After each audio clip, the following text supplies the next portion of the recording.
A partir do surgimento da sétima arte, as produções audiovisuais percorreram um grande caminho desde os primeiros filmes onde cada quadro era pintado manualmente até a atualidade, onde os limites das histórias são a nossa criatividade. Devemos sempre pensar em novas formas de contar histórias e buscar cada vez mais tirar a audiência de seu clássico papel de espectador e fazê-los se tornarem personagens, tornando parte de cada história.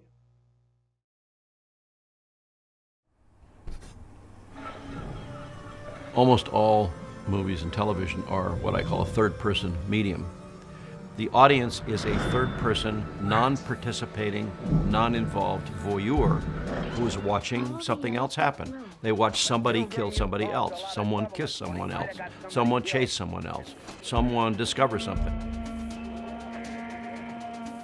It started, way back around the turn of the century with the first motion pictures. A language emerged that you could change the camera angle and people would go with a cut. If you cut from this angle to that angle, or to a close-up, people would intuitively understand that that's what they were supposed to be looking at.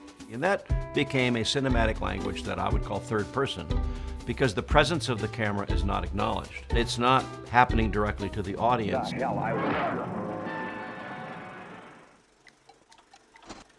I was 23 years old when I started working with Stanley Kubrick. I was a science fiction buff and my art portfolio was filled with spaceships and alien planets, and so that got me a job working for Stanley Kubrick on 2001. Kubrick is making this movie, and he felt a responsibility to create a kind of epic, like How the West Was Won or Lawrence of Arabia. And so he started moving away from the normal conventions of melodrama and stripping away a lot of the dialogue and a lot of the story and even a lot of the plot in exchange for this immersive experience for the audience to feel like they were on this voyage with the cast and they were actually going into space, not just the characters. Some transition through time and space in the Stargate, for instance. The thing that anybody would do was an over-the-shoulder shot of Keir Dullea in the foreground of the Stargate out the window, or a shot over the shoulder of the pod moving through the Stargate, or a reverse angle in the Stargate of the pod approaching the camera. Those are all the standard shots any director would put into a movie. Kubrick realized that they forced the audience out of the movie. He said, I'm not going to use those shots at all. I'm going to stay with the point of view. So the audience becomes Keir Dullea. The audience is going on this adventure themselves. That was his conscious decision to do that. And so things start happening directly to the audience. It's a direct line of sight point of view throughout 17 minutes of uninterrupted visual effects at the end of 2001. That's where Kubrick profoundly affected me in terms of what could be the future of, or a future of cinema, an immersive art form, where the director has to consciously decide to allow the audience to participate and be present in this situation.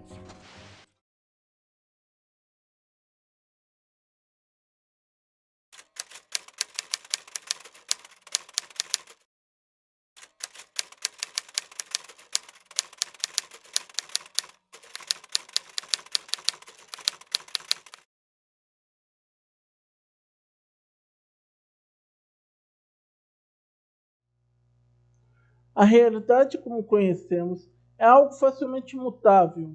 A maneira como interpretamos e compreendemos o mundo à nossa volta é muito singular para cada indivíduo.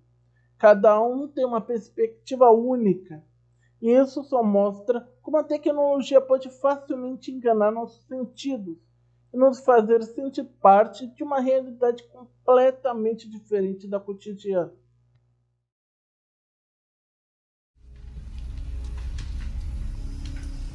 You wanted to know what the Matrix is in the end?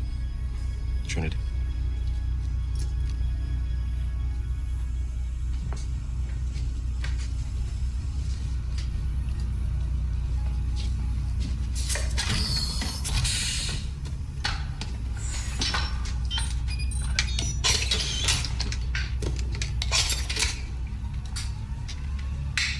Try to relax.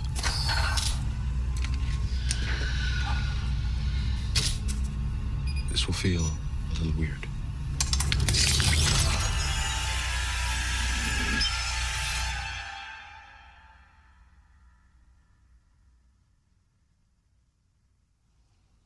This is the construct.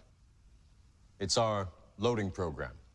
We can load anything from clothing to equipment, weapons, training simulations, anything we need. Right now, we're inside a computer program? Is it really so hard to believe? Your clothes are different, the plugs in your arms and head are gone. Your hair has changed. Your appearance now is what we call residual self-image. It is the mental projection of your digital self. This isn't real. What is real? How do you define real?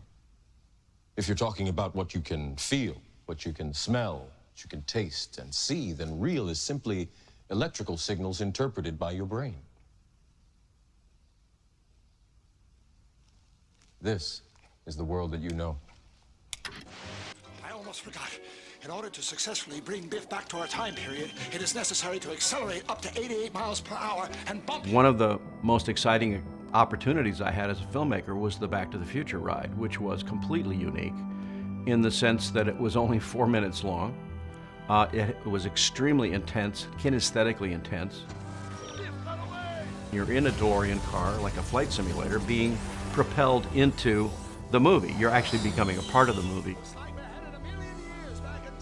The shocking thing to me was that it was never reviewed or considered by the film industry as a leap of cinematic potential. It was just dismissed as a theme park attraction, and no one ever really wanted to know how I did it or why we did it or how we went around making camera moves that would create kinesthetic stimulation. And it was kind of disturbing to me to find out that the cinema industry, the movie industry, the television industry really just didn't want to change.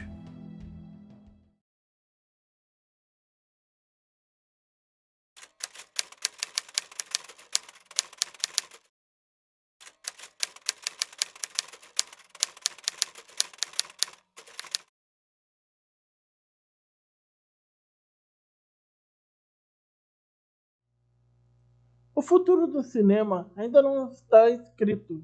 Podemos ir a um cinema completamente diferente do que conhecemos hoje daqui a 20 anos, ou podemos presenciar poucas mudanças.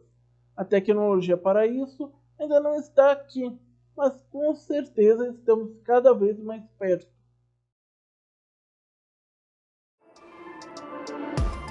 And welcome to this virtual production vlog. Today is a little bit different. We're going to try to shoot this whole thing in one take in mixed reality. So the camera you're looking at right now is a Blackmagic camera, and we are compositing it and tracking it live in Unreal Engine.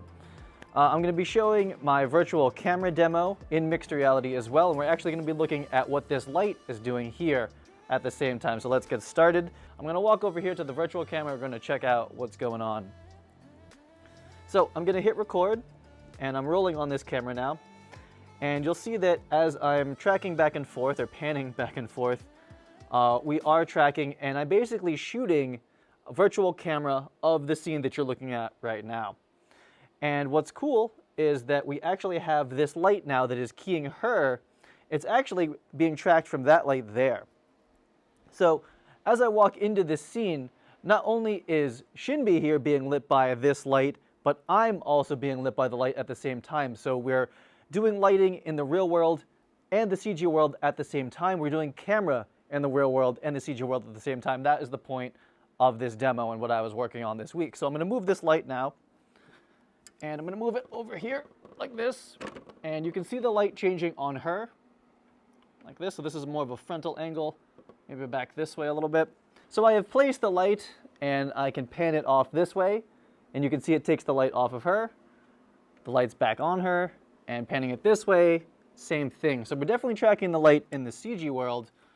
And as you can imagine, as I step in front of it, I'm still being lit by the real world light at the same time. So what we're trying to do here is match a real world light to a CG light so that I match her. I'm not saying this is the perfect match, it's kind of a proof of concept, and we're also matching a CG camera to the real camera, hence why it even remotely looks close, like I'm in the same world as her. We're not calibrated at all very well to the lens or anything like that, but roughly that's the part of this demo that we're trying to show. So I moved the key light.